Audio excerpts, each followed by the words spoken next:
A brigadier general stepped out of a jeep at a command post in the Belgian town of St. Vith. Behind him were three men, an operations officer, an aide, and a driver. It was December 17th, 1944. The largest German offensive since Normandy had been raging for 24 hours.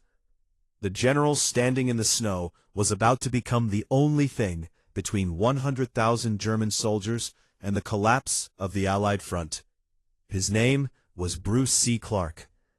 Nobody in the American press had ever heard of him. Nobody in the German high command knew his name. Even most of the soldiers he was about to command had never seen his face.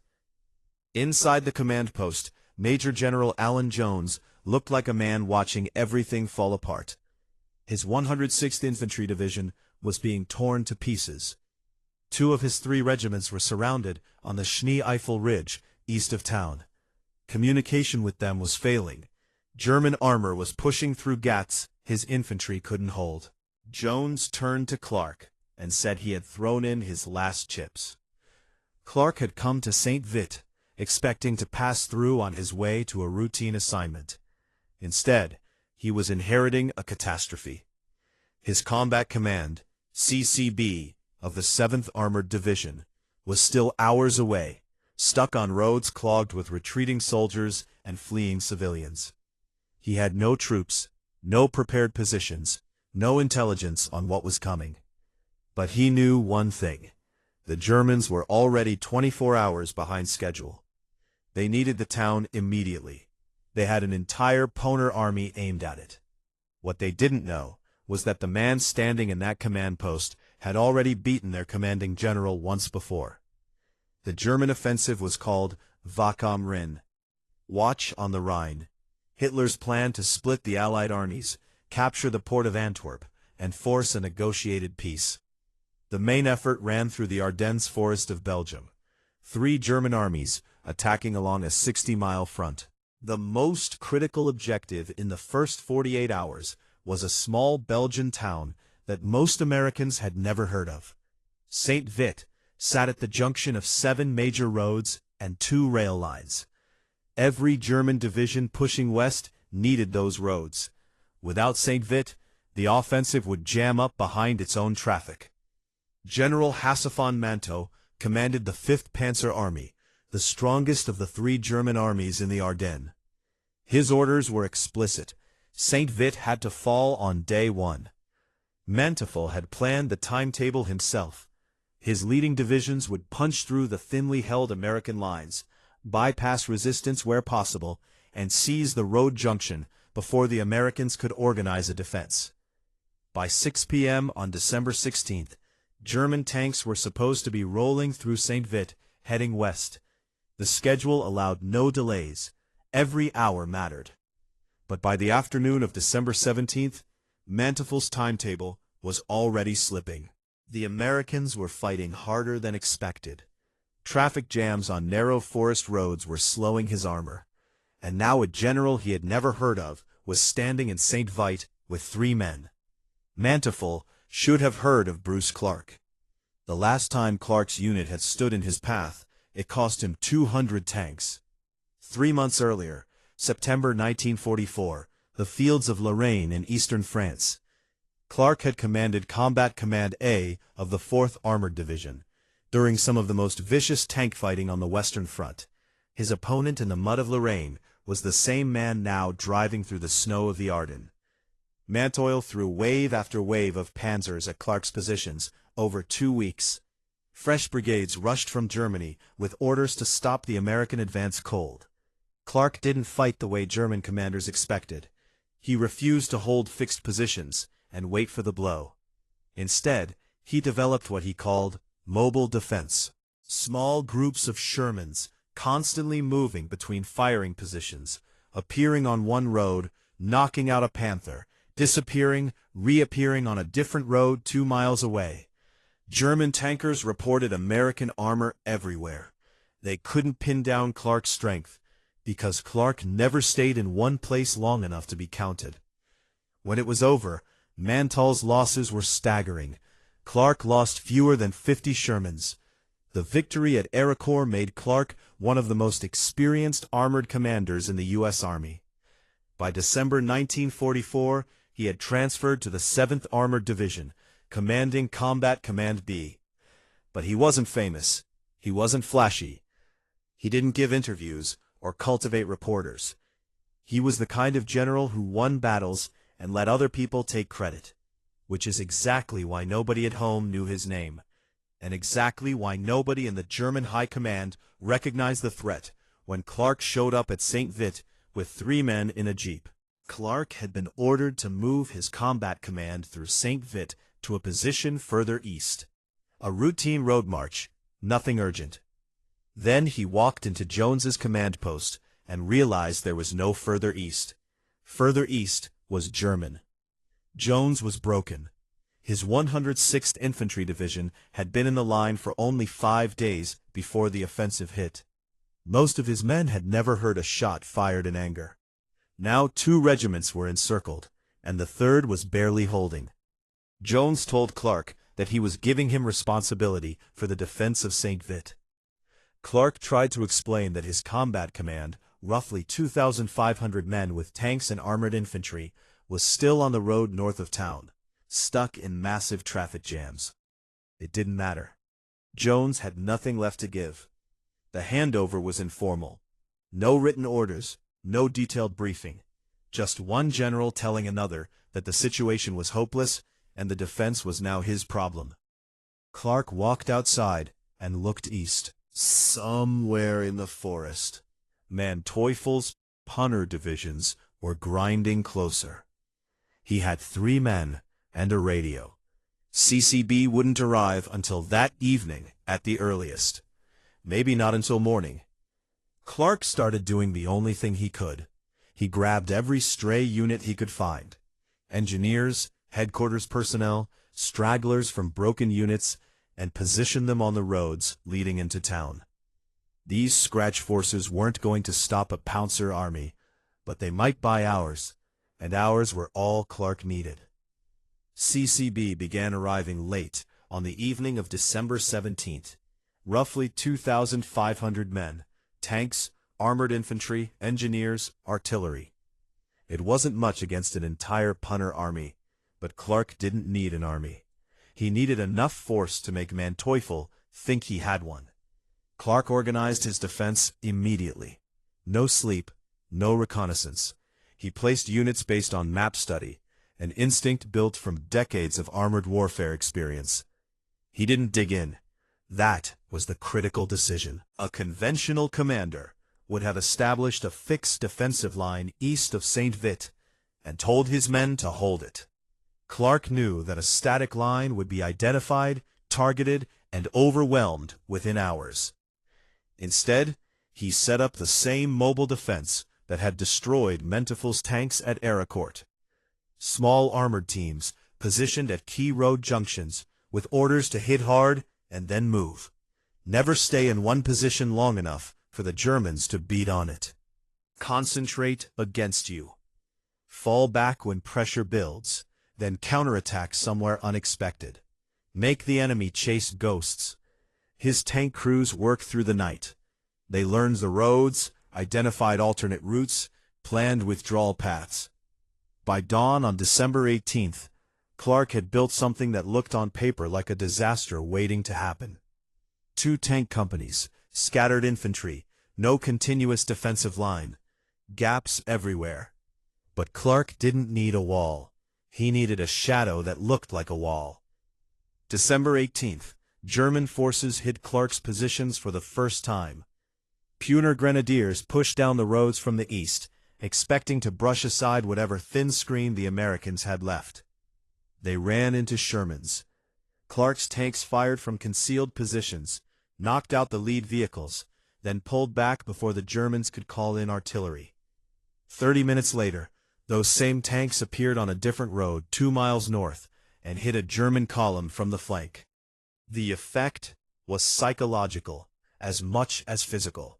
German commanders reported American armor across their entire front. They couldn't identify the boundaries of the force they were facing because there were no boundaries. Clarke had 2 tank companies doing the work of a regiment.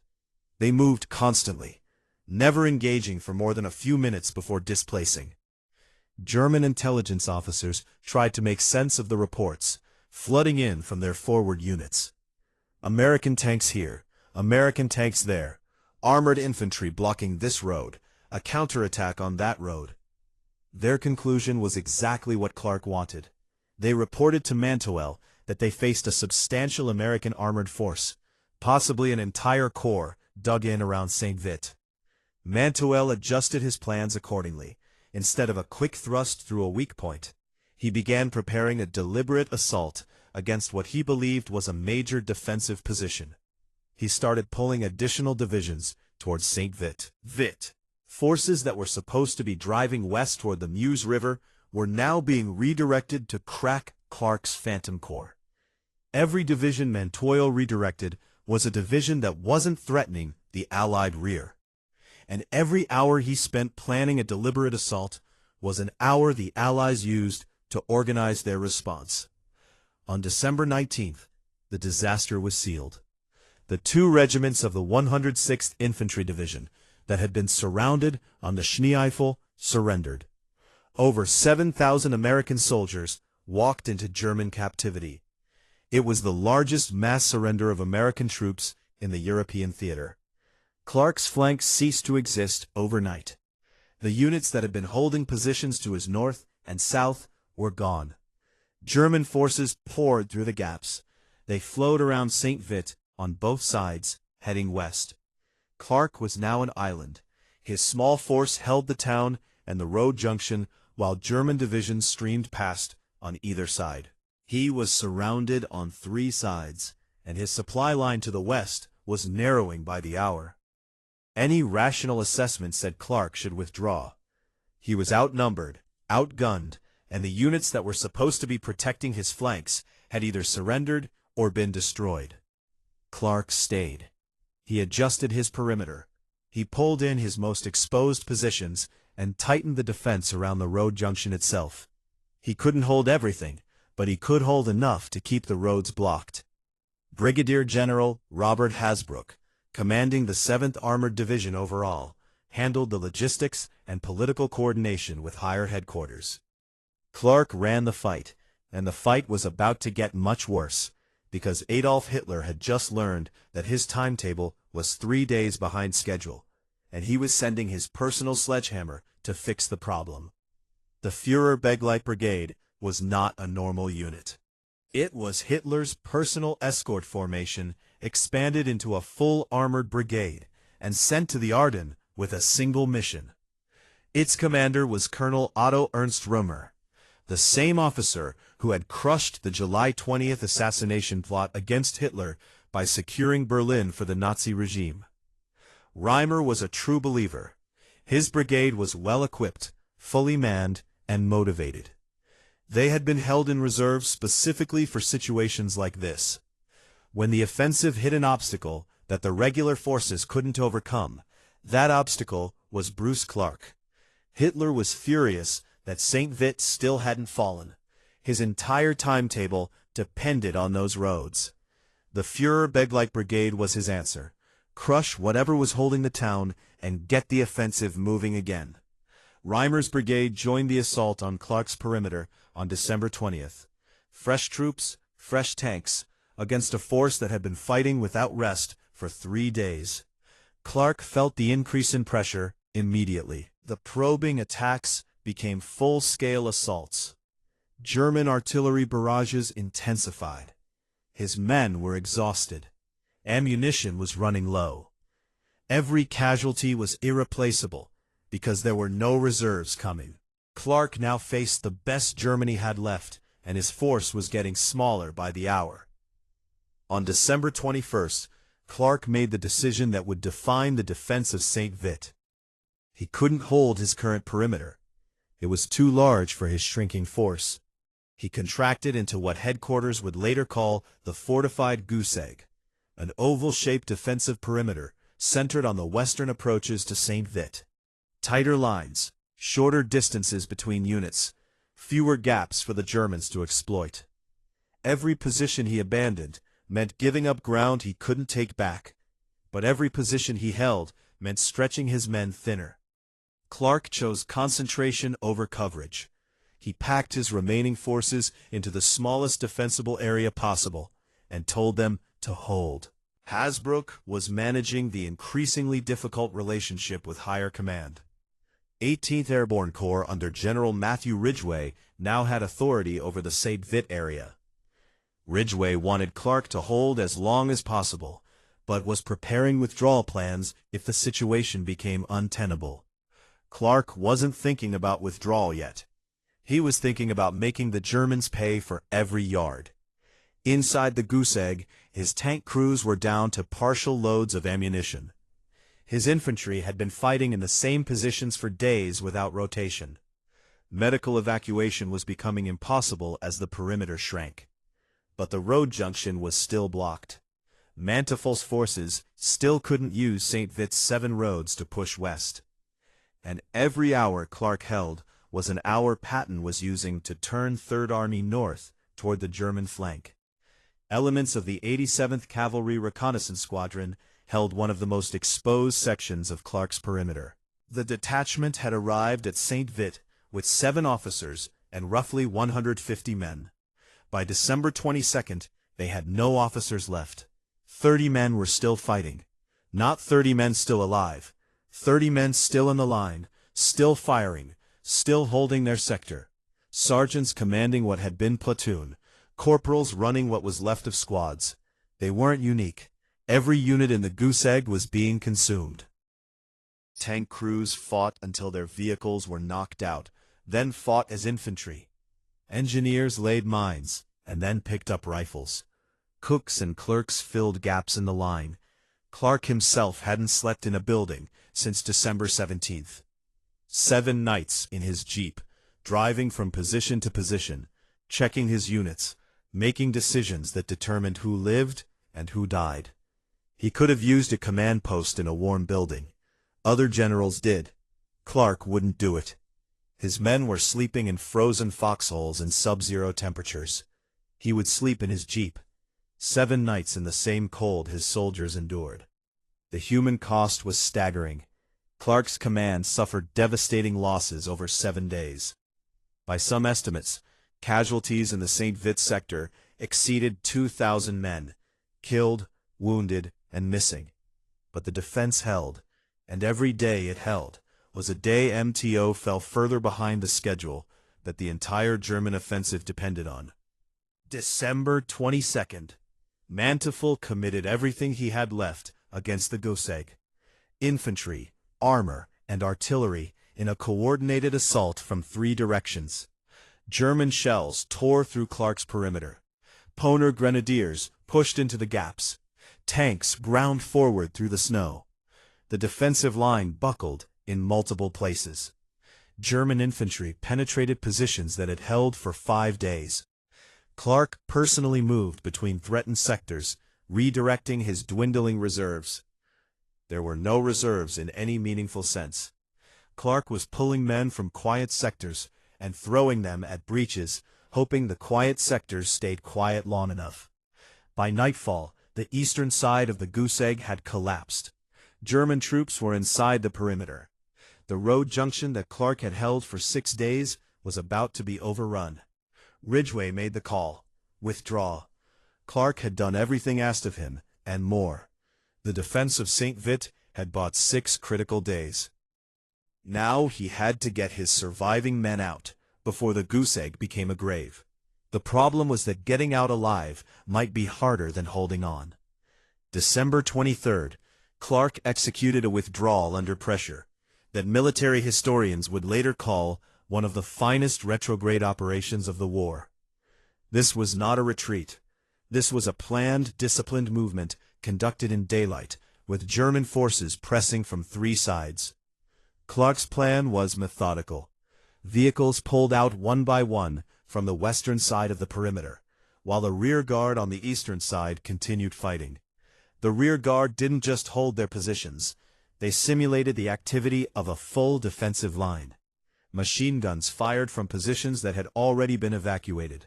Mortars dropped rounds from pre-registered locations with skeleton crews.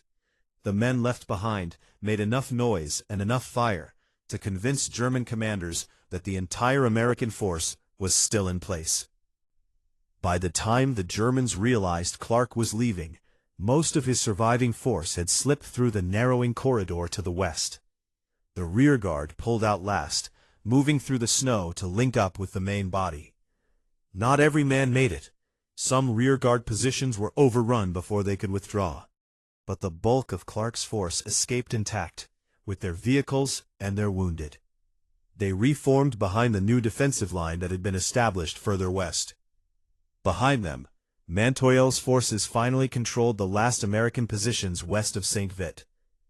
The roads were opened 7 days after the Germans were supposed to take the town in an afternoon. The next evening was Christmas Eve.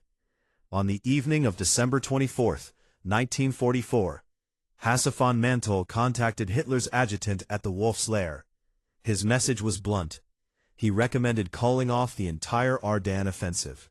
One brigadier general, with a scratch force of 2,500 men, had cost the 5th Panzer Army an entire week. The timetable that the offensive depended on was destroyed beyond recovery.